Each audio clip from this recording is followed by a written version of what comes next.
ஸ்ரீராம் ஜெய Jayaram. Hello friends, இன்றைக்கி நம்ம என்ன பார்க்க போகிறோன்னா, நம்ம புதுச்சேரியில் இருக்க மணக்குள விநாயகர் கோயிலில் 22ஆம் தேதி அயோத்தியில் நடந்த சிறப்பு பூஜையை லைவ் டெலிகாஸ்ட் பண்ணாங்க நம்ம மணக்குள விநாயகர் கோவிலில். எல்லாருமே அதை அமைதியாக உட்காந்து எல்லாருமே பார்த்துட்டு இருந்தாங்க. நாங்களும் உட்காந்து பார்த்தோம். அன்றைக்கி தான் ஆக்சுவலாக எங்களுக்கு கல்யாண நாள், அதனால தான் நாங்கள் மணக்குள விநாயகர் கோயிலுக்கே போனோம். அங்கே போனதுக்கப்புறம் தான் இந்த மாதிரி லைவ் டெலிகாஸ்ட் இதெல்லாமே எனக்கு தெரிஞ்சுது. அதனால தான் சரி நம்ம இதை வீடியோ எடுத்து போடலாம் அப்படின்னு நாங்கள் இதை வீடியோ எடுத்தோம். அயோத்தியில் நடக்கிற பூஜை முடிகிற வரைக்கும் மணக்குள விநாயகர் கோயிலில் வெயிட் பண்ணி அந்த பூஜைலாம் கம்ப்ளீட் ஆனதுக்கு அப்புறமா தான் எல்லாருக்குமே அன்னதானம்லாம் கொடுத்தாங்க. ரொம்ப நல்லா இருந்துச்சு. நாங்களும் வாங்கி சாப்பிட்டோம். மிக சிறப்பாக இங்கே அற்புதமான வகையிலே ராமர் குழந்தையானவர் குழந்தை ராமரானவர் அவருடைய பெண்களை பற்றி தான் பேசிக்கொண்டே இருக்கிறோம். இன்றைக்கு இந்த காட்சியை பார்க்கக்கூடியவர்கள் அவருடைய அழகு தகுந்தும் கருணை தகுந்தும் அந்த விழிகளை பார்ப்பதையே இருக்கிறார்கள். அந்த வகையிலே கண்ணழகனாக இருக்கக்கூடிய பெருமான் அவருடைய ராமன் என்று சொன்னால் எந்தெந்த வகையிலெல்லாம் அவன் ராமனாக இருந்தான் என்று மிகச் சிறப்பாக கலியரசர் காரி பரவுவார். கல்யாண கோலம் கொண்ட கல்யாண ராமன், காதலுக்கு தீபம் என்ற சீதாராமன், அரசாள வந்த மன்னன் ராஜா ராமன், அலங்கார தீபம் அந்த சுந்தர ராமன், தாயே தெய்வம் என்று கோசல ராமன், தந்தை மீது பாசம் கொண்ட தசரத ராமன், நீளம் என்னும் உருளை தோன்றும் கோதண்ட ராமன்.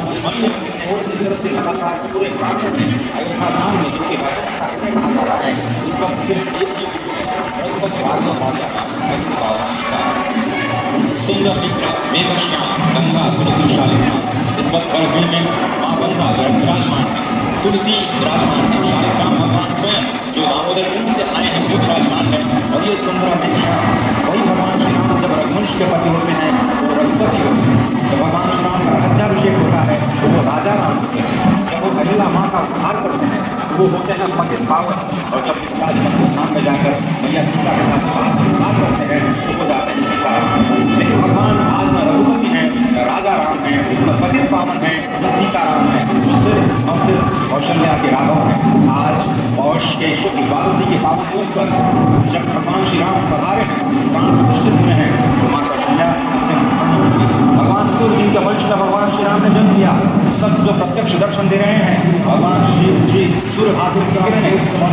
नवमी के दिन भगवान के मनोहर को जीतने की தொடர்ந்து பூஜை கொண்டிருக்கக்கூடிய அருமையான கருணத்தை நாம் கொண்டிருக்கின்றோம். நாம் எத்தனை காலம் கனவு கண்டோமோ அத்தனை கனவுகளும் இன்றைக்கு மெய்ப்பட்டிருக்கிறது. மகாகவி பாரதி சொல்லுமான் போலே கனவு மெய்ப்பட வேண்டும் என்று சொல்லுவானே, அந்த கனவு இன்றைக்கு மெய்ப்பட்டிருக்கிறது. 500 ஆண்டு காலத்திற்கு பிறகு மீண்டும் குழந்தை ராமன் அயோத்தியிலே தன்னுடைய சொந்த இல்லத்திலே தன்னுடைய சொந்த இடத்திலே மீண்டும் அமர்ந்து மிக அழகாக காட்சி தரக்கூடிய அற்புதமான திருக்கோல காட்சியை நாம் கண்டு கொண்டிருக்கின்றோம்.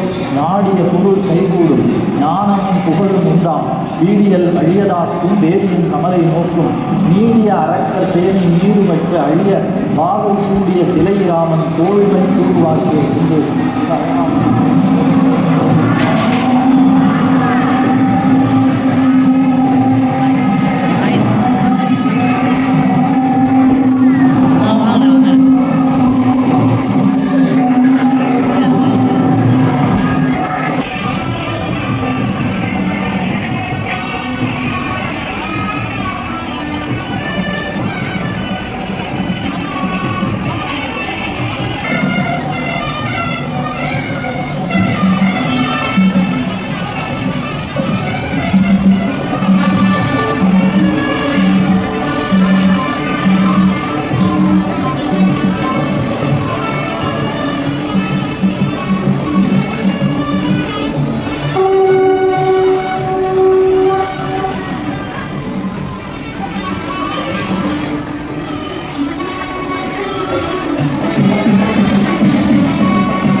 Loka